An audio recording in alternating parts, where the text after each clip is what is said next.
voudrais ce matin partager un sujet essentiel. Nous l'avons commencé dimanche dernier parce que le Seigneur m'a instruit d'en parler.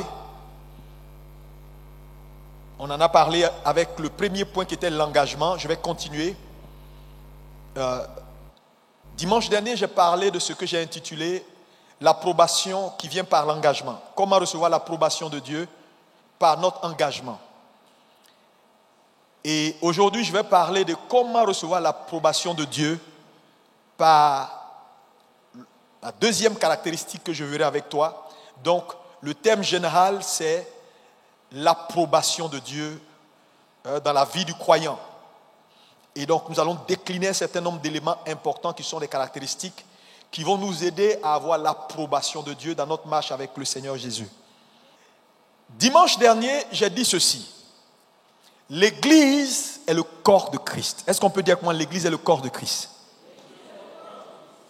Quand on dit l'Église est le corps de Christ, cela sous-entend une chose importante. Si Dieu ouvre tes yeux maintenant pour voir l'Église dans sa dimension spirituelle, tu verras un homme. Tu verras un homme. Parce que lorsqu'on parle de corps et on parle de tête, Christ la tête et l'Église les membres ou le corps, c'est un homme. Donc, au soir, bien sûr, de toutes choses, lorsque le Seigneur aura fini de bâtir son Église et aura enlevé cette Église, spirituellement, ce sera un homme. Lui, la tête, et nous, le corps. C'est ce qu'Ésaïe 51 a tenté de nous faire voir. Parce qu'Ésaïe était un prophète messianique. Il a dit, vous, qui recherchez la justice, vous, enfants de Dieu, portez les regards sur quoi? Le rocher dans lequel vous avez été taillés. Mais taillé comment? Parlant du corps de Christ qui a été formé, forgé, taillé dans le rocher de la résurrection. Donc il prophétisait la mort et la résurrection de Jésus dans le rocher. Parce que n'oubliez pas que la tombe de notre Seigneur Jésus a été taillée dans un rocher. C'était une tombe qui appartenait à un homme qu'on appelait Joseph d'Arimathée, qui était un homme puissant. Et cette tombe était dans un jardin taillé dans un rocher. Donc lorsqu'Ésaïe, des milliers d'années avant, prophétise pour dire « Portez les regards sur le rocher d'où vous avez été taillé », il ne faisait que prophétiser ce qui allait être. Maintenant, Jésus vient, il meurt, il ressuscite. Et dans le tombeau, dans les 3 jours qui ont été, ou qu'il a déclaré lui-même, pour dire « Détruisez-moi ce corps », parlant de son corps physique lorsqu'il était à Jérusalem. Et en 3 jours, tout le monde dit 3 jours, je rebâtirai ce corps. Il parlait de son corps qui serait son temple ou le temple du Saint-Esprit. Et donc, le corps a été flagellé, le corps a été détruit comme Jésus l'a prophétisé et on a déposé le corps dans un tombeau taillé dans un rocher. Et dans ce tombeau taillé dans le rocher, le Saint-Esprit a incorporé tous les croyants. Donc, chaque croyant, alléluia, qui avait cru en Jésus, qui a cru en Jésus et qui croira en Jésus, a été incorporé dans sa résurrection. Donc Jésus, dans le rocher, s'est bâti un nouveau corps. Donc le corps physique avec lequel Jésus est entré dans la mort n'est pas le même corps avec lequel il est sorti. Il est sorti avec un corps spirituel. Dites-moi Amen. Qui est appelé désormais l'Église. Donc quand vous allez voir l'Église, si Dieu vous montre l'image de l'Église, c'est un homme. Christ est la tête et nous le corps. Mais ce que vous devez comprendre, qui est essentiel également, c'est que l'Église a 2 grandes dimensions importantes. L'Église universelle, qui est le corps de Christ. L'ensemble des rachetés. L'ensemble de tous ceux qui sont convertis, qui ont donné leur vie à Jésus et qui ont fait leur mue et qui sont intégrés dans cette Église. Et l'Église locale, qui est l'antichambre de l'Église universelle, où les gens viennent, se convertissent. Là, c'est comme un laboratoire où Dieu les façonne pour les incorporer dans l'Église universelle. Dites Amen. C'est pourquoi j'ai fait cette déclaration qui est très importante, que beaucoup de gens ne comprennent pas, parce que souvent je regarde les commentaires des gens. Vous savez, la connaissance d'avance te crée toujours un problème. Le temps que les gens arrivent là, toi tu es déjà loin là-bas, donc quand tu parles, ils ne comprennent pas. On a eu ce problème-là avec Watchman Nee, quand Dieu lui a donné les premières révélations, la plupart des pères de l'église l'ont combattu pour dire que c'était un hérétique. Mais c'est plus tard qu'on a compris que Watchman Nee était quelqu'un de très avancé sur sa génération. Donc lorsqu'on parle d'église universelle et d'église locale, il faut comprendre. On peut faire partie de l'église locale et ne pas être sauvé. Mais on ne peut pas faire partie de l'église universelle si on n'est pas sauvé. Ça veut dire qu'il y a beaucoup de gens dans nos églises, là, ici, dans nos églises, dans les quartiers, là, qui ne seront pas sauvés. Parce que l'église locale n'est que l'antichambre où Dieu nous prépare à être membre de l'église universelle.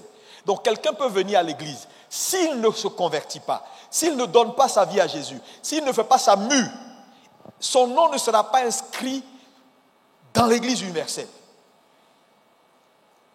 C'est pourquoi nous sommes tous frères, que tu sois assemblée de Dieu, quoi. Dites-moi le nom des églises. Champion des champions, ambassade des miracles, vainqueur, ambassade de Jésus-Christ à Jérusalem, ICC, vase d'honneur, je sais pas, il y en a tellement de noms, les tueurs de géants, les fabricants de géants, tout ça. Si on a la conscience de l'église universelle, alors on est frère. Le problème, c'est que les pasteurs, n'ayant pas compris cela, ont formaté leurs églises ou leurs membres à avoir la conscience de l'église locale au détriment de l'église universelle. Donc les gens sont plus dans « moi je suis ça, moi je suis ça, moi je suis ça ». C'est bon de savoir de quelle communauté tu appartiens, mais c'est important d'avoir la conscience de l'église universelle. Quelqu'un me dit Amen. Amen. Je suis en train de vous amener quelque part, il faut me suivre. Maintenant, j'ai aussi expliqué ceci et je pense que je ne l'ai pas expliqué ici. C'est pourquoi je fais ce rajout là pour vous aider. Je ne l'ai pas dit dimanche. Vous savez, quand on lit la Bible, dans l'Ancien Testament, il y avait ce qu'on appelait les serviteurs de Dieu. Ensuite, les amis de Dieu. Ensuite, disons les enfants de Dieu. Ou fils de l'homme, parlant de ceux. Donc, il y a les serviteurs, les amis et plus tard les enfants. Donc, c'est différentes catégories, je n'ai pas le temps d'entrer dans les détails. Et les enfants sont devenus les disciples. Mais tu verras que dans la Bible, il y a la notion de chrétien est venue plus tard dans Actes, lorsque les gens ont regardé certains gens qui se comportaient comme Christ et ont dit, mais vous êtes des chrétiens, c'est-à-dire des petits Christ. Donc, le mot chrétien n'est pas un mot qui vient de Dieu. C'est un mot qui vient des païens. C'est les païens qui nous ont regardés, qui ont dit, vous serez des chrétiens. Sinon, lorsqu'un enfant donne sa vie à Jésus et il devient quoi? Enfant de plus fort. Encore plus fort. Il devient un enfant de Dieu. Donc, un disciple de Jésus. Dites-moi Amen. Voilà la bonne appellation. Je suis un enfant de Dieu ou disciple de Jésus. Parce qu'il y a ceux qui étaient les serviteurs, il y a ceux qui étaient les amis, et il y a nous qui sommes devenus aujourd'hui des enfants ou des disciples. Dites-moi Amen. Tu comprends les trois catégories? C'est très important. Je ne suis pas entré dans les détails, donc bon, peut-être tu peux ne pas saisir un certain nombre de choses, mais c'est important quand même de me suivre. Alléluia. Gloire à Dieu. Maintenant, vous allez voir que dans l'Ancien Testament et dans le Nouveau Testament, la notion de disciple a pratiquement la même signification, à une différence près. Parce qu'on peut voir dans l'Ancien Testament ce qu'on appelle les disciples de Moïse. Donc Moïse, la Bible nous dit que Moïse avait des disciples, par exemple. On peut voir les disciples de Moïse. On peut voir également les disciples dans le Nouveau Testament parlant des évangiles. On peut voir les disciples de Jean. On peut voir également les disciples de Jésus. Alléluia. Donc la notion de discipolat est une notion essentielle dans l'Ancienne et dans la Nouvelle Alliance. Mais pourquoi la notion de discipolat est essentielle dans l'Ancienne et dans la Nouvelle Alliance? Parce que quand vous prenez la Bible dans sa totalité, Dieu, c'est la théocratie. Est-ce qu'on peut dire avec moi théocratie? Ça veut dire un Dieu unique qui ne partage pas sa gloire avec un homme. et qui contrôle tout, qui gouverne tout, et donc tous ceux qui sont devenus ses enfants ou ses collaborateurs le suivent. Voilà la Bible. Donc dans la Bible, il n'y a pas de démocratie. Ça n'existe pas dans la Bible. C'est de la théocratie. Donc la théocratie exige, ou la notion de disciple en réalité tisse ses origines de la théocratie. Parce que le disciple-là, c'est suivre. Et Dieu, dans toute la Bible, il dit, je suis le Dieu unique. Je ne partage pas ma gloire avec un homme. Quiconque veut venir après moi, qu'il me suive. Donc la notion de disciple-là tire son origine du fait que la Bible est établie sur la théocratie. Un Dieu unique et des suiveurs. Dis avec moi, un Dieu unique et des suiveurs. Encore plus fort. Alléluia. Est-ce que tu comprends ceci? Gloire à Jésus.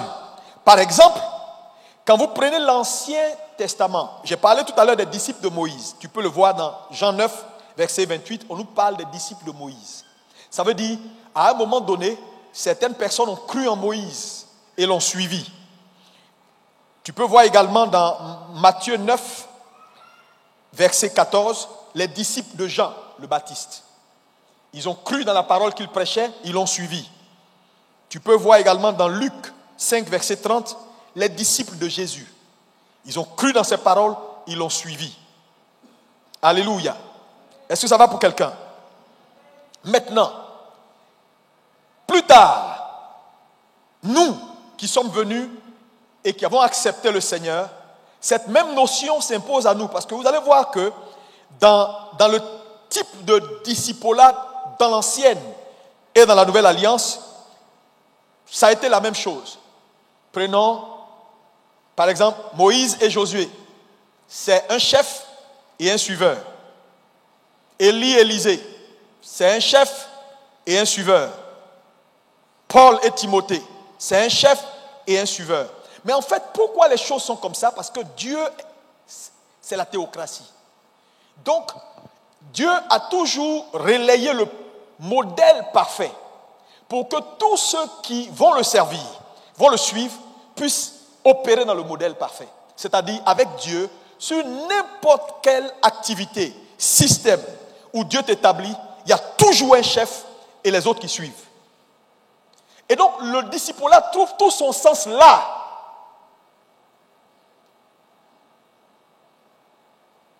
Il n'y a pas de démocratie. Il n'y a pas deux chefs, il n'y a pas trois chefs, il n'y a pas, comme on appelle la démocratie, où chacun dit ce qu'il pense. Ce n'est pas le modèle de Dieu. C'est important que tu saisisses cet élément de base. Ça va te délivrer de tout ce qui fatigue les chrétiens rebelles. Quand on parle de théocratie. Ah non, non, non, vous voulez mettre les gens dans une boîte, on est libre de faire ce qu'on veut. Depuis que Jésus est mort, c'est la liberté, laissez-nous faire ce qu'on veut. Non, ce n'est pas comme ça. Dans les choses de Dieu, c'est le modèle de la théocratie. Même quand on va te nommer toi responsable de ta direction, quelqu'un ne peut pas venir dire oui, tu es le responsable, mais pour tout, asseyons-nous et puis faisons des débats. Ce n'est pas le modèle de Dieu. Ça va pour quelqu'un? Est-ce que ça va pour quelqu'un? Maintenant, qu'est-ce que c'est qu'un disciple? Tu comprendras que si tu comprends ce que c'est qu'un vrai disciple de Jésus, alors tu sauras que ce n'est pas négociable, les enseignements que nous sommes en train d'avoir maintenant. Numéro 1, qu'est-ce que c'est qu'un disciple? Que dit la Bible sur quelqu'un qui a accepté Jésus et qui a fait le choix de dire « Tu es mon Seigneur ». Quelles sont les attentes de la Bible et de la parole de Dieu à son égard? Numéro 1, tout vrai né de nouveau, tout vrai enfant de Dieu qui a décidé de suivre Jésus, ou tout vrai disciple a un maître. Dis avec moi, tout vrai disciple a un maître. Plus fort s'il vous plaît. Encore plus fort. Ça veut dire, si toi assis qui me regarde, ou toi qui es connecté, si tu n'as pas un maître, tu n'es pas un disciple. tu es un chrétien. Et un chrétien, ça ne veut rien dire. Ça veut dire petit Christ. C'est-à-dire quelqu'un qui n'arrivera jamais à la mesure de la statue parfaite de Christ parce qu'on t'a déjà catalogué par ton nom. Donc Dieu ne fait pas de chrétiens, il fait des disciples. Si quelqu'un est béni, ça peut changer ta théologie, mais c'est cela la vérité. On vient à l'église pour être transformé. Dis Amen. Donc tout vrai disciple a un maître. Maintenant, Matthieu 16, verset 24. Qu'est-ce qui est dit? Alors Jésus dit à ses disciples, si quelqu'un veut venir après moi, qu'il renonce à lui-même. Oui. Qu'il se charge de sa croix et qu'il me suive. Regardez ici. Premier point qui qualifie un vrai disciple. Vous savez, Jésus n'est pas un homme ordinaire qui parle parce qu'il a envie de parler, qui dit des choses parce qu'il a envie de les dire et puis après il va changer. Donc ses paroles sont totalitaires. Il dit, si quelqu'un fait le choix de me suivre, c'est-à-dire d'être avec moi ou de faire partie de mon corps, qui est l'Église, et c'est la quête de chacun d'entre vous ici, je l'espère, qu'il fasse quoi? Numéro 1, renonce à lui-même. Ça veut dire en réalité le vrai disciple n'a plus de vie.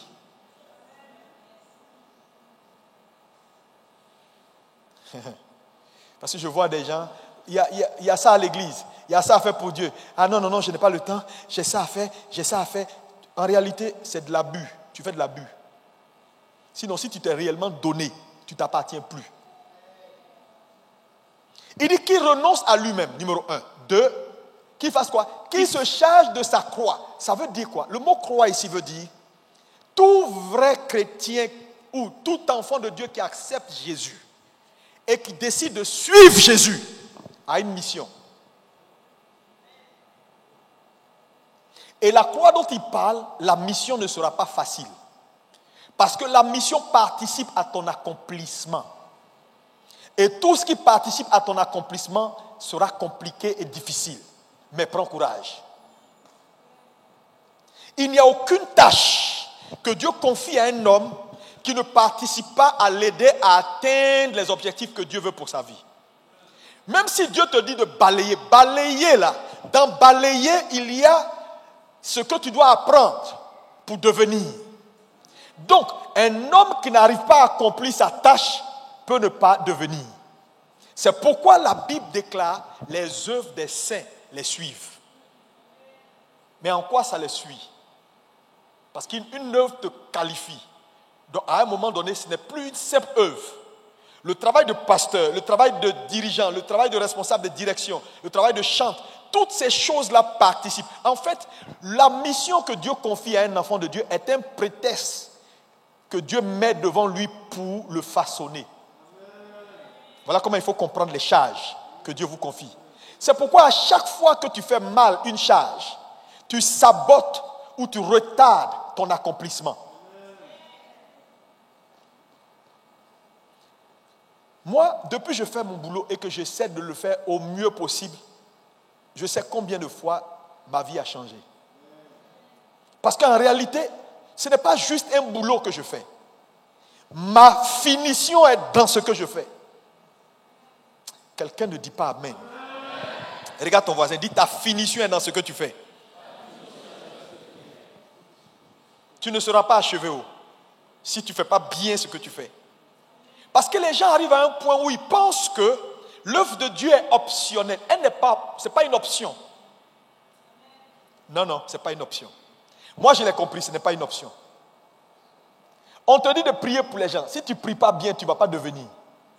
On te dit de balayer l'église. Tu ne balaies pas bien, tu ne vas pas devenir. On te dit d'encadrer 5 personnes. Si tu en paies chaque jour 1, tu ne vas pas devenir. Parce que dans chaque mission que Dieu te confie, la mission est destinée également à te bâtir. Parce qu'en fait, le plus important pour Dieu, ce n'est pas nous faire travailler. Travailler, ça sert à quoi? Il dit, personne ne peut faire mon œuvre. Il n'a pas dit. Mais en fait, il y a un contraste. Quand Dieu dit, personne ne peut faire mon œuvre, et en même temps, il dit, les œuvres des saints les suivent, le contraste, il est à quel niveau? Il est en train de vous dire, en réalité, l'œuvre que je vous demande de faire, ce n'est pas parce que j'ai besoin d'une œuvre. J'ai déjà tout fait. Mais l'œuvre, en fait, est un prétexte pour vous faire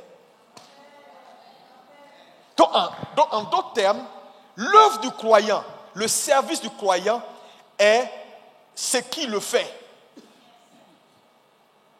Ce qui participe à le bâtir. C'est pourquoi vous allez voir des gens qui sont entrés dans la direction, très faibles. Des gens qui péchaient un peu, qui ne péchaient pas, depuis qu'on les a responsabilisés. Et ils ont commencé à faire le travail de responsable des jeunes, responsable de temps ou bien dirigeant de temps. Ils s'améliorent au fur et à mesure qu'ils se consacrent à faire et à bien faire ce qu'ils sont en train de faire. Tu ne comprends pas ça, tu es perdu. C'est pourquoi c'est suicidaire d'être dans une église comme celle-ci et d'être juste assis avec les bras croisés, de venir écouter un bon message et partir. Tu ne changeras pas. Non, tu ne changeras pas. Ta vie ne changera pas. Ta vie ne changera pas. Qu'il porte sa croix et qu'il me suive. Donc on ne peut pas suivre Jésus sans les trois là. Renoncer à soi, faire son travail et assumer les conséquences de son boulot, quel que soit ce qui arrivera, et puis le suivre. Donc un vrai disciple a un maître qui suit. Toi, tu suis qui? Tu diras Jésus. Non, tu ne vois pas Jésus. Mais Dieu mettra devant toi des représentants pour voir, pour peser au travers de ces représentants la façon dont tu le suis.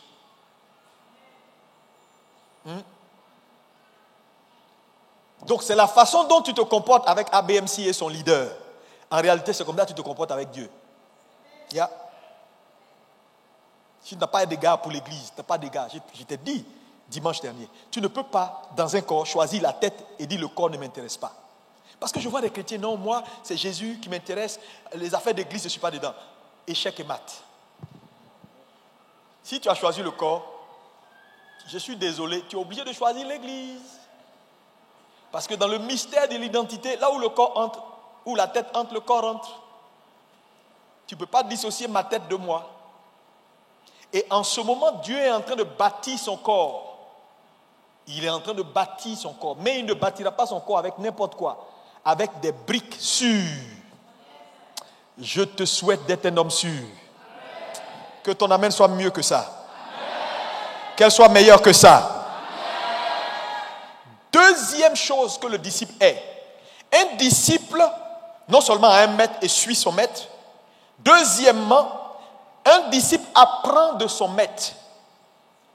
Jean 8, verset 31, ça veut dire quoi? Il n'y a aucun homme qui est qualifié de suiveur de Jésus sans apprendre de Jésus. Donc tout disciple apprend d'un maître. Ça veut dire quoi? Ça veut dire que dans ta marche chrétienne, ton leader doit être ta référence en termes de connaissance. Tu vas dire, mais pasteur, je veux comprendre, je vais t'expliquer. Ça veut dire quoi? Il ne faut pas passer toute ta vie à papillonner sur Internet. Aujourd'hui, tu écoutes X. Demain, tu écoutes Y. Après, tu écoutes X. Tu sais, souvent, quand je vais sur la page de certains frères et sœurs, je me rends compte qu'ils n'ont pas encore grandi. Quelqu'un qui est tout le temps en train d'écouter tous les messages qui se passent sur Internet est un épios.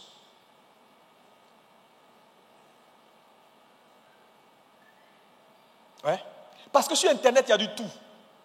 Le problème, ce n'est pas un bon message, mais il y a le message que Dieu te destine. Et quand Dieu te donne un leader, ça doit être le leader référence. Moi, tu ne me verras jamais partager sur ma page. Même, je peux jeter un coup d'œil en passant, j'ai vu quelqu'un qui a dit quelque chose d'important. Ah, ça c'est bon ça. Ou bien je peux écouter quelqu'un en passant, ça c'est pas mal. Mais je ne partagerai jamais ça sur ma page. Parce que ma page me révèle. Vous comprenez? Ta page te révèle. Ce n'est pas être sectaire. Tu ne peux pas. On voit sur ta page tous les pasteurs d'Abidjan avec leurs programmes et des affiches qui n'ont même pas de sens, comédie. Et puis, les programmes de l'église les plus... Même un, il n'y a pas sur ta page. Tu as un problème spirituel. Ou ton engagement n'est pas certain. Parce que je vous ai dit dimanche dernier, l'élément numéro 1 dans l'approbation, c'est l'engagement. Tu es là ou tu n'es pas là. Tu es convaincu d'être là où tu n'es pas là. Parce que Dieu ne peut pas travailler avec des gens qui n'ont pas de conviction. C'est l'élément de base. Dites-moi amen 3 fois et recevez la grâce.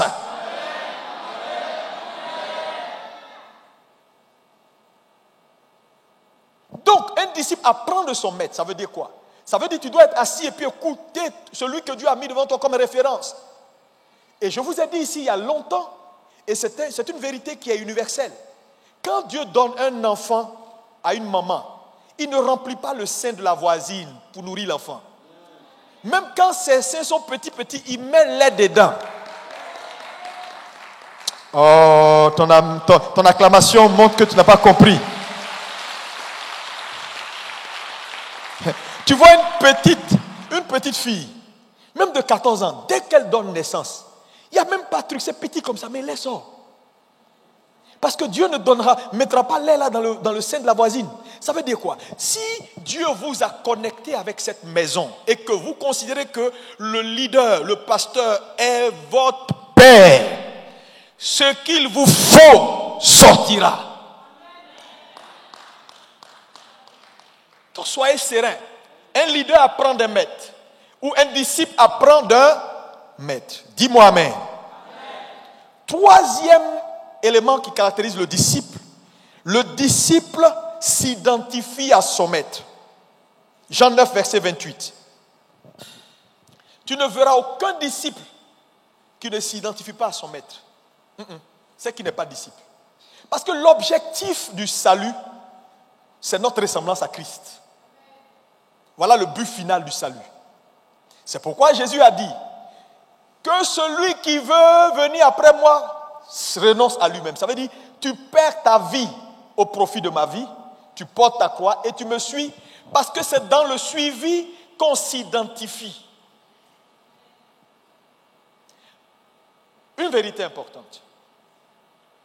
La plupart, moi par exemple, je sais, la plupart des fils et filles qui me suivent, parce que suivre un homme est plus spirituel que physique.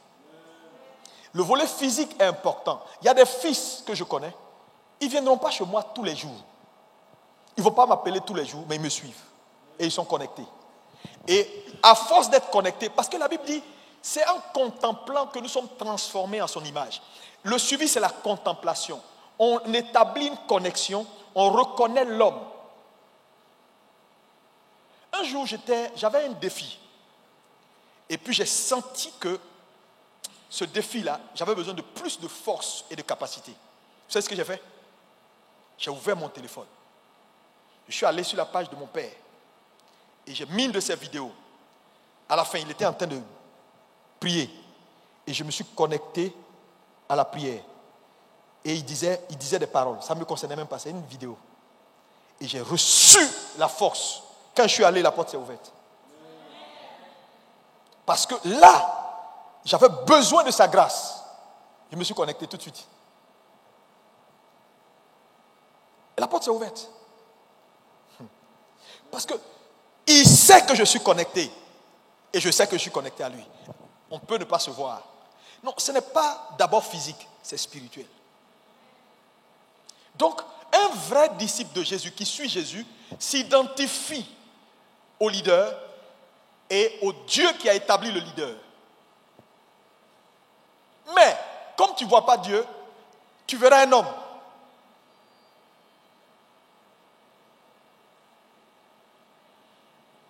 Quatrième caractéristique du disciple. Un disciple est engagé. On l'a vu dimanche dernier, c'est sur ce point que j'ai mis l'accent dimanche dernier. L'engagement est essentiel pour l'approbation. On en a parlé dimanche dernier. Cinquième, pour terminer, c'est qu'un vrai disciple a pour vocation de se reproduire. Ça veut dire quoi?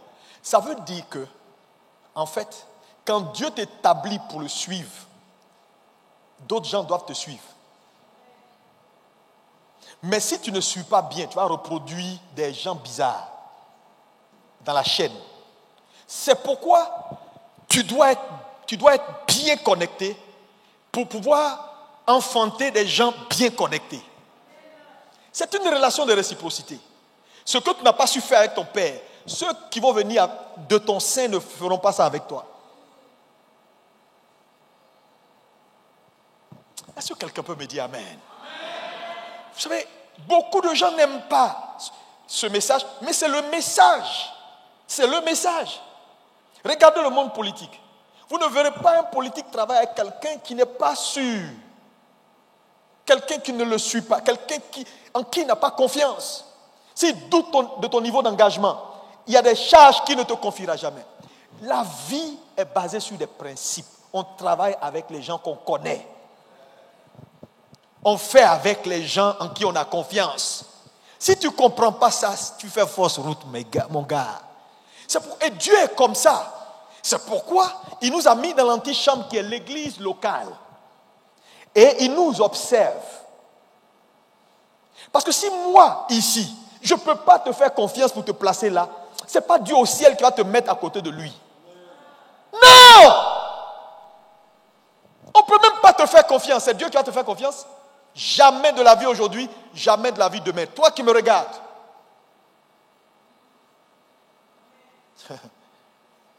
C'est ça la vie.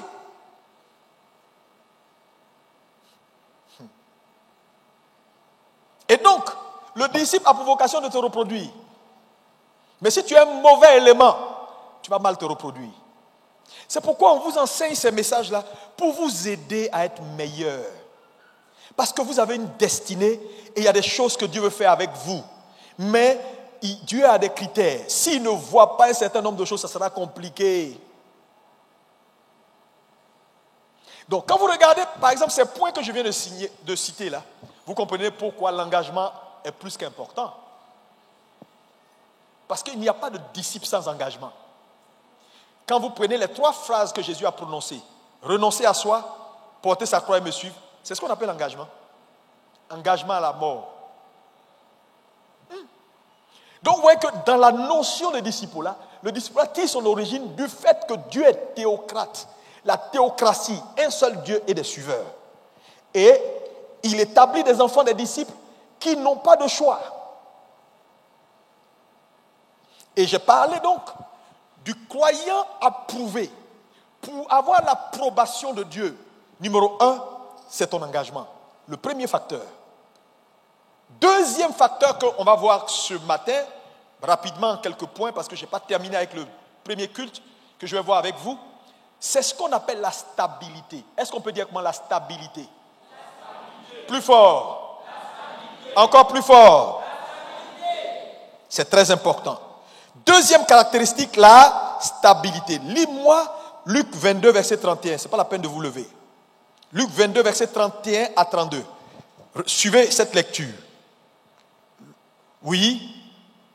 Luc 22, 31 à 32. Le Seigneur dit. Simon, Simon. Simon, Simon. Satan vous a réclamé. Oui. Pour vous cribler comme le froment. Mais. Oui. J'ai prié pour toi. Afin que ta foi ne défaille point. Oui. Et toi. Quand tu seras converti. Le mot converti ici, dans certaines traductions, va dire quand tu seras affermi. Le mot affermi veut dire quand tu seras stable. Donc Jésus dit à Pierre, il t'a réclamé.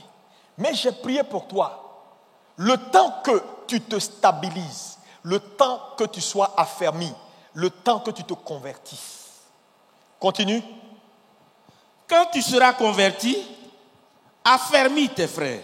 Il dit, fais de même pour les autres. Ce que je ferai pour toi. Donc, vous voyez que le disciple a toujours une vocation de relais. Il devient quelque chose et il aide les autres à devenir. Est-ce que quelqu'un comprend? Merci, tu peux t'asseoir, pasteur. Ici, le point est essentiel, Église. Nous parlons du croyant que Dieu va approuver. Numéro 1, c'est son engagement. Ce n'est pas négociable. 2, sa capacité de stabilité. Pourquoi? Parce que lorsque vous faites le choix d'être un homme engagé, un homme de conviction, cela vous conduit à une deuxième étape qui est la stabilité. Tout le monde dit avec moi la stabilité. Plus fort. Et le travail que le Seigneur est en train de faire aujourd'hui, c'est un travail de bâtir son Église. Et vous savez que, je vous l'ai dit tout à l'heure, que l'Église, au final, va être un homme, avec Christ la tête, et les membres, c'est nous, vous et moi. Il y a des membres qui sont déjà partis, qui ont vécu, qui ont fini leur travail, et qui sont allés vers le ciel, que le Père a déjà incorporé parce que leur produit fini est de qualité. Donc vous allez voir que si Dieu ouvre vos yeux pour voir l'Église, corps de Christ, vous allez voir des trous, des petits trous. Les petits trous, c'est ceux qui n'ont pas encore achevé leur construction. Il y a encore des trous. Mais quand un père dans la foi meurt, quand un chrétien meurt, et qu'il a réellement fait la paix avec Dieu, et qu'il est converti, il devient donc du matériel de qualité que le Père fixe dans le corps. Est-ce que vous comprenez? Mais vous savez avec moi qu'un corps humain ne peut jamais marcher sans commencer par s'asseoir. Donc toute vraie marche commence par être assis. C'est pourquoi les bébés qui naissent s'assoient d'abord, font 4 pattes et marchent. Donc, pour vous dire simplement que la stabilité est à l'origine de tout. Dieu ne peut rien faire avec un homme qui n'est pas stable. Voilà le premier point que je veux que tu notes. Est-ce que tu peux noter ça, s'il te plaît? Tout ce qui doit être utile dans les mains du Seigneur doit d'abord être stable. Si par exemple, on veut bâtir une tour comme celui de Burj Dubaï, qui est la tour la plus élevée au monde, vous comprenez? La première chose, ce n'est pas dire, allons chercher l'argent, commençons à construire. Non. C'est faire une étude de sol pour voir, est-ce que le sol sur lequel on veut bâtir cette tour, puisqu'elle fait jusqu'à combien de niveaux, est-ce que ce sol-là peut tenir l'édifice? Vrai ou faux? Donc on envoie des architectes qui vont faire une étude de sol pour voir l'épaisseur du sol. Quand j'étais à Dubaï et j'ai parlé avec un responsable qui m'a expliqué un peu que cette zone-là est une zone de désert. Il y a beaucoup de sable et tout. Maintenant, je lui demande, comment donc les gens ont pu faire pour élever autant de gratte-ciel sur une zone qui n'est pas sûre?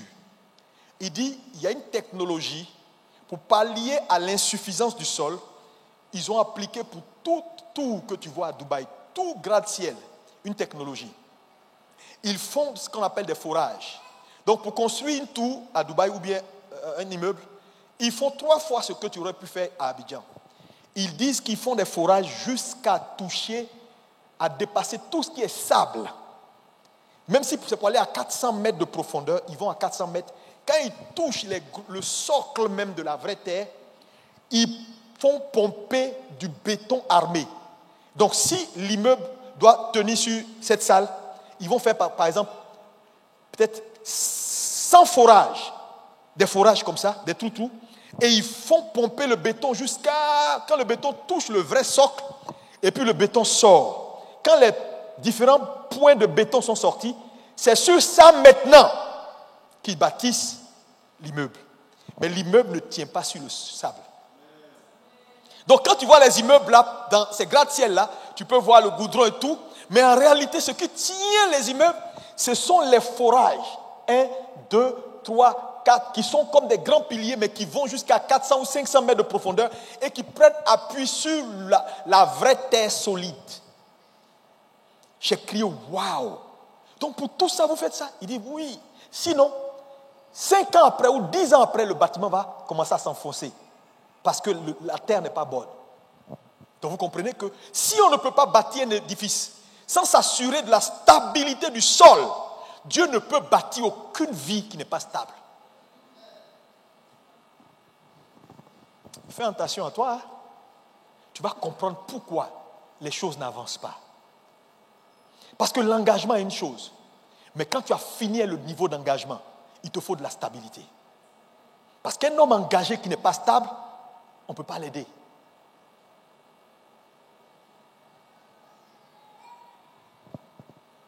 La stabilité, c'est à tous les niveaux. Regardez même. Est-ce que vous pouvez voir, est-ce que vous avez vu un pays qui est développé sans stabilité? Un pays où toujours on tire, coup d'État, ça n'avance pas. Regardez le semblant de progrès qu'on a eu ces 10 ans-là, parce qu'il y a une stabilité apparente. Frère, là où il n'y a pas de stabilité, il n'y a pas de développement. Dis avec moi, la stabilité précède le développement. Plus fort. Quand je parle de développement spirituel, développement à tous les niveaux de ta vie, s'il n'y a pas de stabilité dans un foyer, dans une maison, dans une amitié, là où il n'y a pas de stabilité, il n'y a pas de progrès. Non! C'est un élément essentiel de base.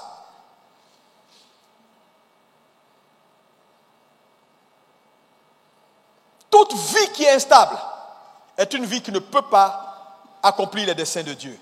Tu ne peux pas être un vrai disciple si tu es un homme stable. Lis-moi 1 Samuel 25, verset 28. 1 Samuel 25, verset 28. Ne vous inquiétez pas. Il faut bien m'écouter ce matin. Tu reçois avec une grâce nouvelle. Amen. Le Seigneur m'a dit, il y a une grâce nouvelle ce matin. Dis Amen. Oui, vas-y. Pardonne, je te prie, la faute de ta servante, car l'Éternel fera à mon Seigneur une maison stable. Le Seigneur sera à mon Seigneur une maison quoi? Stable. Maintenant, tous ces éléments pour vous montrer l'importance de la stabilité dans la vie d'un véritable croyant qui veut suivre Jésus. Sinon, pas d'approbation. Maintenant, je vais vous donner un certain nombre d'éléments, juste 3 ou 4, et on va terminer ce matin, qui sont des caractéristiques d'une vie stable. Numéro 1, note ceci.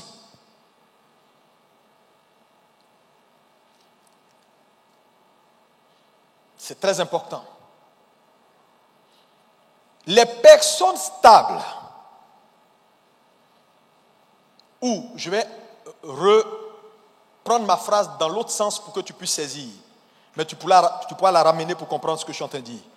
Première caractéristique, c'est que les personnes instables, je vais te parler des personnes instables, les personnes instables ne tiennent pas dans le temps. C'est-à-dire, ils ont l'incapacité de tenir dans le temps. N'importe quelle chose que tu mets entre leurs mains, ça ne va pas loin parce qu'ils sont instables. Donc, l'instabilité a une première caractéristique, c'est qu'elle t'empêche de durer dans le temps. Donc, tu peux comprendre que la stabilité te fait durer dans le temps. Donc, quand un homme est instable, il ne peut pas tenir une tâche longtemps. Malheureusement, c'est ce qu'on voit dans nos églises. Parce que l'instabilité est une affaire de caractère. Tu leur confies une charge, ils commencent la charge, 3 semaines après, 1 mois, 1 an après, ils abandonnent la charge. Tu dis, mon frère, qu'est-ce qu'il y a? Non, je ne sens plus la chose, je vais faire autre chose. Pourquoi? Parce qu'il est instable dans son homme intérieur. La plupart des gens comme ça, ils aiment ce qu'on appelle, ils aiment l'euphorie des nouvelles tâches. Parce que dès qu'il a quelque chose de nouveau, un nouveau magasin, une nouvelle responsabilité, il est content. Et puis dès qu'il entre dans la routine, il abandonne parce qu'il n'aime pas la routine. Ce que vous devez savoir avec la routine, c'est que la routine fait partie du succès. Il n'y a aucun succès durable qui ne tient pas compte de la routine. Parce qu'en réalité, c'est l'expertise d'un homme vient dans sa routine ou dans sa capacité à tenir dans le temps. Donc, vous voyez que quand un homme est instable et n'a pas la capacité de durer dans le temps avec ce qu'on confie à la personne, il ne sera jamais un expert dans son domaine. Demandez aux hommes d'affaires, ils vous diront. C'est la même chose dans l'église. Il y a des frères, par exemple, qui aiment l'enthousiasme de la nouvelle naissance, ou, non pas de la nouvelle naissance, qui aiment l'enthousiasme d'être un nouveau chrétien dans une église. Donc, quand ils viennent à l'église pour la première fois, on dit, quelles sont les nouvelles personnes? Ils lèvent la main, tout le monde le salue. Ah, le frère est nouveau, tout le monde est content de lui. Il aime bien ça. Quand il dure 1 an, 2 ans, il devient ancien. Il dit, il me faut trouver un coin où on va me dire, bienvenue. Donc il quitte l'église dans un autre coin où on va lui dire encore bienvenue, on va le saluer. Parce qu'il aime bien quand les gens viennent. Bon, bienvenue, hey, tu viens d'arriver? Oui, je suis nouveau. Cette joie d'être nouveau là, il aime ça. Donc il ne peut pas faire plus de 2 ans quelque part. Il va quitter pour aller encore quelque part où il sera nouveau, où on va le célébrer. Et quand il dure un peu, dès qu'il commence à suivre les coups des anciens, il dit, ah, ça commence à être... Ici, là, on me considère maintenant comme un ancien. Il faut que je cherche un coin où... Et demain, tu vas assis dans une autre église. Mon frère, qu'est-ce que tu as? Il dit, non, je ne me sens plus. Ouais, les chants là, c'est les mêmes chansons. Les frères, c'est les mêmes frères. Bon, il n'y a plus rien qui me booste, pasteur. Et puis après, il est assis dans une église B. Il est là-bas. Pour aller blaguer le pasteur. Bonjour mon frère, je t'ai vu pour la première fois. Tu viens? Non, c'est ma première fois. Je me sens bien. J'ai aimé. Parce qu'il aime les nouvelles choses, tu vois. J'ai aimé. Le pasteur, il va rester là 1 an et demi. Le pasteur va dire, ah, voilà un frère, depuis au moins 1 an, il est là. Il faut que je l'approche. Mon frère, ça va, depuis 1 an, je te vois à l'église. Ça va? Il dit, oui, ça va. Je peux te donner une responsabilité parce qu'il y a longtemps tu es là? Ah oui. Il est sur le point de casser ton cou, te créer des problèmes. Et quand tu vas lui donner la responsabilité, 6 mois après, il quitte l'église. Tu dis, mon frère, qu'est-ce qu'il y a? Il dit, non, il y a trop de routine, je ne me sens plus. Et puis, il ne dit pas pourquoi il s'en va. Il n'y a aucune raison, il se lève comme ça, il quitte. Parce qu'il veut encore qu'on le célèbre quelque part d'autre. Il va aller trouver un autre pasteur. Ah, mon frère, ça va? Ouais, je suis là. Depuis au moins 1 an, je suis là 1 an et demi. Là, je vais dans 2 ans maintenant. Ah, tu peux être diacre dans l'église? Oui, diacre. Quand il monte un peu, après, il n'aime pas la routine. Donc, il y a des gens comme ça. Donc, vous voyez que la nature d'instabilité est dangereuse. Parce que quand tu es instable, on ne peut rien faire de durable avec toi. C'est la première caractéristique. C'est des gens qui ne tiennent pas dans le temps avec une responsabilité ou une tâche ou une amitié. Ils ne peuvent pas être amis avec quelqu'un depuis 25 ans, ils sont amis. Ça ne peut pas, il ne peut pas. Il ne peut pas rester constant. C'est quelqu'un qui a horreur de tout ce qui... Voilà, c'est trop même chose. Mais je veux que tu retiennes ce matin. Écoute-moi bien. La routine fait partie du succès. Là où il n'y a pas de routine, il n'y a pas d'expertise. Les pierres que Dieu va utiliser pour bâtir son corps sont des pierres qui sont devenues des pierres polies, des pierres qui ont fait leur preuve, des pierres spécialisées.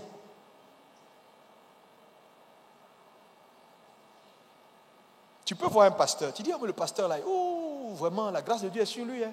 Non, ce n'est pas la grâce seulement, hein. Oublie. Les gens, elle a fait de grâce. La grâce va te tenir pour commencer. Et puis après, elle va s'arrêter. Si tu n'as pas cette capacité de shifter et d'être un homme constant, un homme assis, un homme travailleur, un homme qui a compris que l'expertise vient dans la constance, il y a des niveaux que tu n'atteindras jamais. Non, jamais. Quelqu'un est là, quelqu'un m'entend. C'est pourquoi tu vas voir une sœur. Elle a commencé un magasin de riz. 6 mois après, elle est dans viande braisée. Après, elle dit non. Pasteur, ça ne marche pas. Je vais aller dans vêtements. Après, elle dit non, ça ne marche pas. Non, pasteur, je vais aller dans cheveux naturels des femmes là. C'est ça qui marche maintenant. Pourquoi? Parce que elle n'aime pas le statu quo. Alors que tu peux démarrer une affaire, c'est 5 ans après que l'affaire peut prendre. Mais c'est ta capacité à tenir qui va faire qu'au finish, tu seras célébré.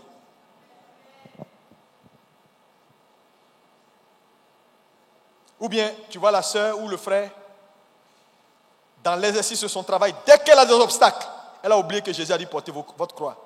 Non, pasteur, je pense qu'il y a trop de gens qui sont méchants à l'église. Toujours on me blesse, pasteur, c'est bon. Je préfère ne plus faire cette responsabilité-là. Trouver des gens, je vais m'asseoir. Tu es instable. Tu es instable. Quand Jésus a parlé à celui qui a reçu un talent là, le reproche qu'il lui a fait, c'est ton instabilité n'est pas bonne. Il dit non, il a commencé à donner des arguments. Oui, le maître est méchant. Parce que tu trouveras toujours de quoi à renoncer à quelque chose. Tu vas trouver toujours de quoi renoncer à ce que tu fais. Mais n'oublie pas ce que je t'ai dit. Toute tâche que Dieu te confie n'est pas juste une tâche, mais elle participe à t'accomplir.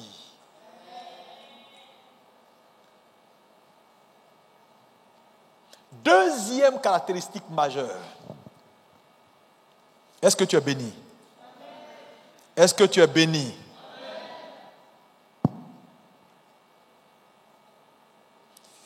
Quand un homme est instable, son instabilité va l'empêcher d'avoir des racines. Waouh! Parce que imaginez-vous, une plante qu'on plante ici, on déterre aujourd'hui. 6 mois, on plante ici, on déterre. Après, on plante ici, on déterre. C'est une plante qui n'a jamais de racines, n'est-ce pas? Mais est-ce que vous savez que tout ce qui n'a pas de racines ne porte pas non plus du fruit? Donc, en réalité, le manque de fruits dans la vie de beaucoup de croyants est lié à leur instabilité. Parce que être planté, est-ce qu'il donne une racine? Dans le temps, si tout de suite on plante dans la cour un manguier, ce n'est pas dans 1 an, ce n'est pas dans 2 ans, ce n'est pas dans 3 ans, parce que Dieu a incorporé dans le manguier le temps favorable pour porter ses fruits.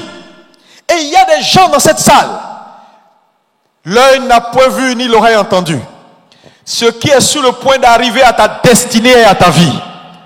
La seule chose que tu as à faire, c'est de rester ferme et planté pour que tes racines aillent en profondeur. Parce que plus les racines vont en profondeur, plus la sève est tirée et plus rapidement les fruits sont portés.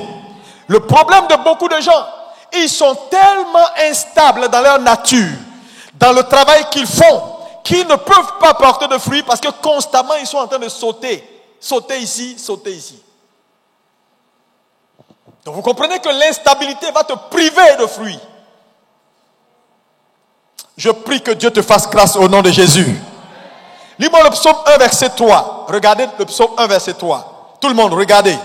Il est comme un arbre planté près d'un courant d'eau. Le chrétien stable est comme un arbre planté près d'un courant d'eau. Qui donne son fruit en sa saison. Est-ce qu'on peut dire avec moi, planté près d'un courant d'eau? Planté près d'un courant d'eau. Plus fort. Planté près d'un courant d'eau. Qui donne son fruit en sa saison. Ça veut dire que planter et porter des fruits sont liés. Planter et porter des fruits sont liés. Je ne vous enseigne pas ces choses parce que je veux forcément. Les gars, moi je suis délivré. Je vais vous dire, moi je suis délivré de ça. Je ne suis pas en train de te prêcher parce que je veux forcément que tu sois assis ici. Moi j'ai juste besoin des gens que Dieu m'a envoyés. Parce que quelqu'un que Dieu ne t'a pas envoyé ne te sera pas utile. Donc je ne suis pas en train de t'influencer. Je suis en train de te dire la Bible. Pour que ta vie à la maison, ton foyer, les choses soient bien. Là où il n'y a pas de stabilité, rien ne marche. Même dans une maison où il n'y a pas de stabilité, on ne peut rien bâtir. Les enfants grandissent, ils grandissent tordus. Plantés. Dis à ton voisin, il faut que tu te plantes. Il faut que tu te plantes. Tout ce qui donne du fruit est planté et a des racines. Le problème, c'est ton instabilité va te priver de fruits. Voilà pourquoi tu ne t'en sors pas. Il y a des gens qui disent, Seigneur, prospère-moi. Je vais être une grande femme d'affaires. Tu ne peux pas être une grande femme d'affaires avec ce caractère que tu as. De sauter ici, sauter ici, sauter ici, sauter ici. Tu ne peux pas tenir un business pendant 1 an, 2 ans. Même s'il n'y a pas de clients, tu es là. Dès qu'il n'y a pas de clients, le monsieur, elle s'inquiète. Ah, est-ce que vraiment? C'est pourquoi vous allez voir que les hommes plantés sont toujours des hommes de conviction. Les hommes stables sont toujours des hommes de conviction. Le problème, c'est qu'on a beaucoup de gens dans nos églises qui sont des hommes qui n'ont pas de conviction. Parce que c'est la conviction qui va faire que quand tu vas voir le contraire, tu vas dire, Dieu m'a dit. Quand tu vas voir le contraire, tu vas dire Dieu m'a dit. Je connais des pasteurs qui sont devenus prophètes. Parce qu'ils disent, l'église ne grandit pas. Ce qui marche, c'est prophétie. Vraiment. Je ne sais pas si c'est Dieu qui m'a appelé à porter le titre de pasteur, mais ça ne passe pas. Et le gars, il va, il lave son visage, il cherche, et il se reconvertit en prophète.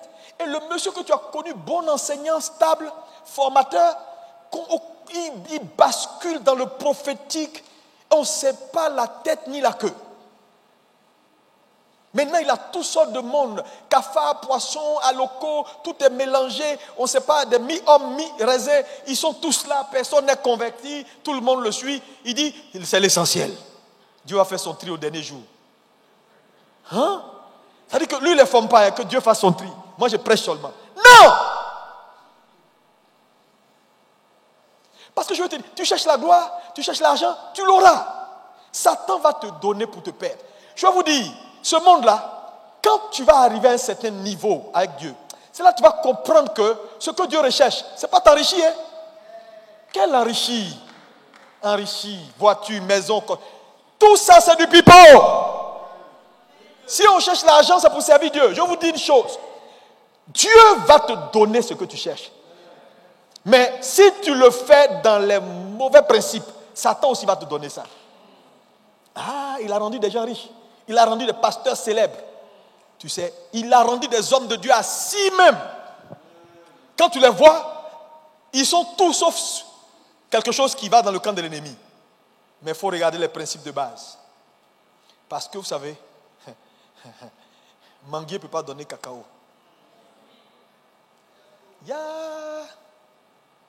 Par leurs fruits. C'est subtil.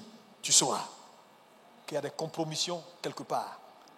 Frères et sœurs, tu as besoin de racines. Plantées dans la maison du Seigneur. Tu arrives, tu as 1 an de conversion. Tu as 1 an, tu es là. Tu veux voir ce que les autres qui ont 10 ans ont vu. Non, pas forcément. Sois patient. Le contentement. Pasteur, ça fait 1 an que je suis là, je n'ai pas le mari. Donc moi, vraiment, je pense qu'à ABM, ici, là. Ce n'est pas ici que Dieu m'a envoyé. Attends, tu cherches mari, tu es arrivé 1 an, je ne vois pas de frères. Les gens qui sont là, eux, on les appelle quoi? Moutons ou bien c'est quoi? C'est pas des hommes? Parce qu'il n'y a pas homme. Il n'y a pas homme. Il n'y a pas homme. Pasteur, je ne vois pas ce que je cherche. Donc tu es venu pour marier ou bien tu es venu pour chercher Dieu? Donc tu vois, la pauvre sœur, maintenant elle est là. Elle tourne sur elle. De temps en temps, elle dit, il y a une veillée quelque part là. Je ne connais pas l'église, on appelle les montagnes des gens qui crient. Je vais m'asseoir là-bas, peut-être il y a un homme. Après, elle est dans une veillée de X. Montagne de... les chérubins protecteurs d'Abidjan. Des derniers jours. Elle est assise là-bas. Parce qu'elle a vu beaucoup de voitures. Tu vas tomber aussi sur voiture. Tu vas tomber sur voiture. Mais avec des inconvertis dans la voiture. Qui ne fréquentent que l'église. Méfiez-vous. C'est une affaire de destinée. Ayez des racines. Quelqu'un dit avec moi racines. Plus fort. Racine. Plus fort. Racine. Il n'y a pas de fruits sans racines. Un homme. Je ne peux pas te fixer pour dire lui là. Donnez-lui ça. Je lui fais confiance. Ce n'est pas Dieu qui va le faire. Non. Si moi je ne peux pas te faire confiance, Dieu ne le peut pas le faire non plus. Si quelqu'un m'appelle pour dire, pasteur, j'ai quelque chose d'important, je vais réfléchir pour dire, remettez, et je vais dire un non. Mais le non que je dis là, c'est par rapport à la petite expérience que j'ai de sa loyauté, de son engagement et de sa disponibilité. Mais il y a des frères, souvent Dieu me parle.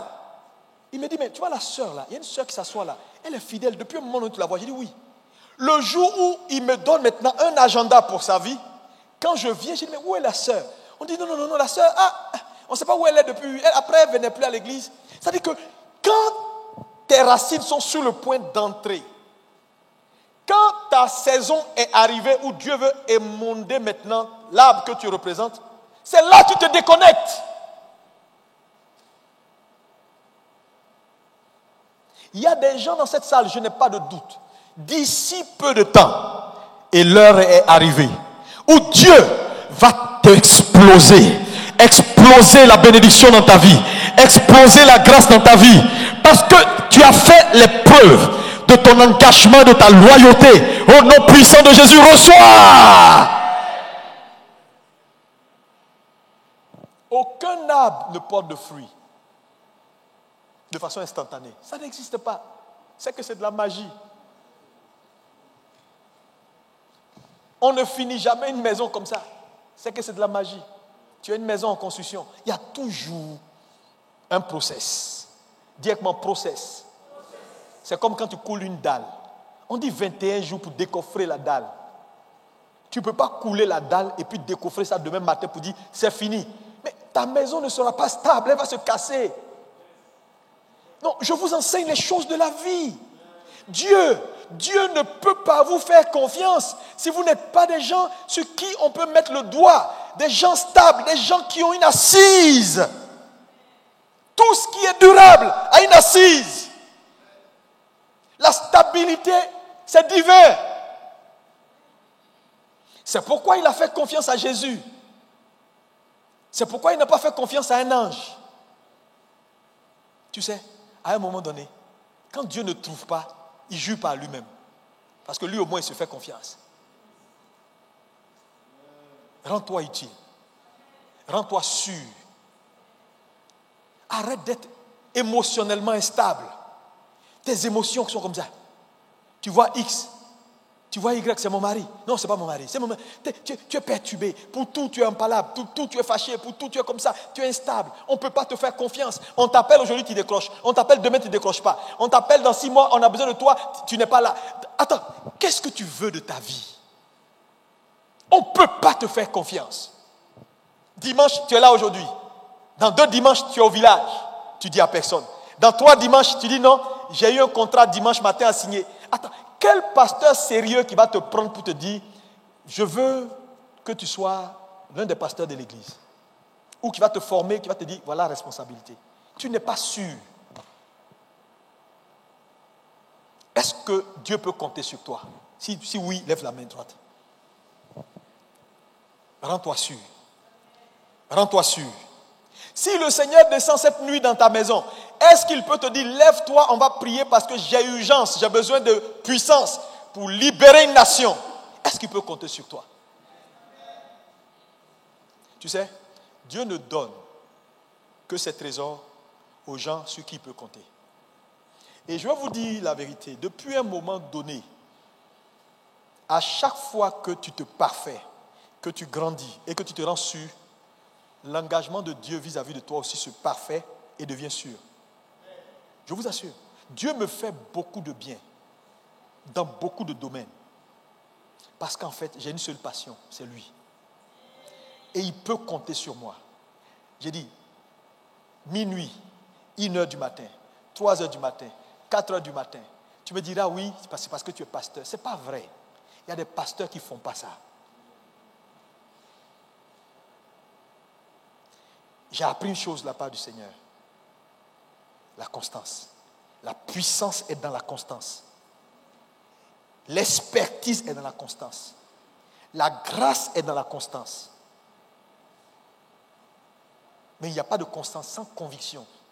C'est-à-dire, à un moment donné, Dieu va te développer pour être un homme de conviction. Là où ça ne marche pas, tout le monde dit, quitte. Tu diras, je ne quitte pas. J'ai vu quelque chose. On dit, mais tu ne vois pas que ton commerce ne marche pas? Tu diras, j'ai vu la fin avant le commencement. Et au moment où Dieu va t'exploser, regardez les Libanais là, quand ils commencent une activité, ils connaissent le principe. Ils vont d'abord faire un investissement massif.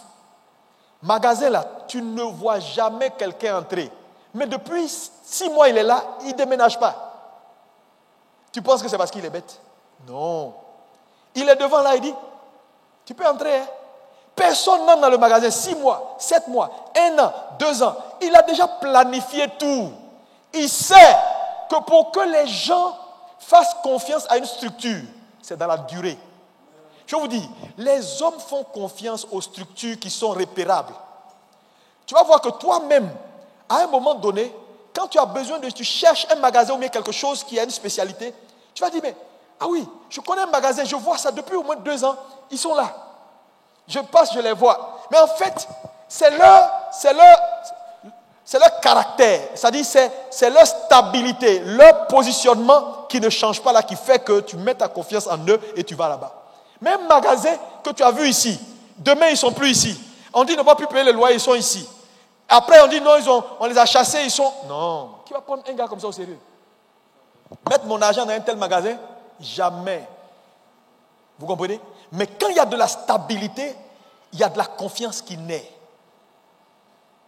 C'est pourquoi même les investisseurs, quand un pouvoir est stable, ils investissent beaucoup. Dieu va investir dans ta vie s'il y a de la stabilité. Il y a des gens ici, il y a trop de coups d'état dans ta vie. Coups d'état matin, midi, soir. Tantôt ce sont tes émotions. Tantôt tu es énervé. Tantôt ça se bat ici. Tes émotions. Matin tes émotions sont là, des calaches. Ils cherchent ton âme. Ton âme dit, vous n'allez pas me trouver aujourd'hui. Ton âme saute ici. On dit non. D'abord, je ne fais pas à l'école aujourd'hui, je ne me sens pas bien, tout m'énerve. Dieu n'exauce pas les prières, il fatigue tout le monde. Après, tu sautes ici, tu dis oui. J'ai vu un gars dans une voiture, là, je ne sais pas si Dieu peut, Dieu fait. Et puis, tu dis qu'il y a un conflit perpétuel, tu es instable. Tu as suivi le tonton, je veux 200 000 francs pour faire une société de Orange Money. Maintenant, tu es là, tu es fâché contre ta société, ça ne marche pas. Orange Money, ils vont appeler toute la journée, tu vas avoir 100 appels ou 100 transferts. Au soir, quand tu fais ton point, c'est 3500. Pasteur, je ne peux plus. Ça, ce n'est pas business. 3500 pour 100 Orange Money. Moi, je ne peux plus. Mais pourtant, certains gars maliens, ils sont dedans. Avec ça, ils nourrissent leur famille. Un peu. Toi, tu n'aimes pas le bénéfice qui est petit. Pasteur, je veux les affaires. La journée, quand tu calcules, c'est 3 millions de bénéfices. Hey. Tu ne sais pas commencer. On te met dans un stage. On dit, bon, fais le stage. Le patron dit, fais le stage. Au lieu de faire tes preuves, tu es dans l'histoire des syndicats. Ici, là même là. Attends, ça fait 3 mois, je suis là pour le stage, même pas un salaire. Qui est le président du syndicat de la société? Et c'est toi qui commences à monter les gens. 3 mois, tu es dans la société, on ne te paye pas. Où est le problème? Les gens t'observent. La qualité de ton travail va faire que quelqu'un va quitter son poste. Parce qu'à un moment donné, le patron va dire non, on ne peut pas ne pas payer un tel homme. Regarde, en termes de résultats, ce qu'il fournit. Dès que tu arrives 6 mois après, il faut qu'on me paye. Que Dieu m'aide. Je ne veux pas entrer dans un domaine. Mais je vais te parler de ça, ce qu'on appelle le pouvoir de la juridiction. Beaucoup de gens souffrent. Je vous dis, dans la vie, ce n'est pas partout où on parle. Il y a des gens, ils entrent dans un bureau. En tout cas, moi là, je suis un homme sincère. Monsieur le boss, je veux te dire ce qui est dans mon cœur. Eux, ils disent jamais les choses. Quand tu as parlé, oui, patron, en tout cas, tu es quelqu'un, c'est vrai, tu n'es pas mal, mais moi, sincèrement, ce que tu as fait là n'est pas bon, et puis c'est pas comme ça. Comment nous on est là, patron? En tout cas, je voulais te dire mon cœur. Il va t'écouter. Dis ton cœur. Quand tu vois un grand homme qui ne parle pas, commence à t'inquiéter. Quand tu rencontres quelqu'un qui est grand, et puis il ne te répond pas, fais gaffe. Quand tu as fini de livrer ton cœur, là, c'est fini pour toi. Parce que dans la vie, là, il y a ce qu'on appelle la juridiction. C'est la juridiction d'un homme qui établit son pouvoir et son autorité ou ses droits. Tout président ou tout roi n'est pas roi dans tout royaume.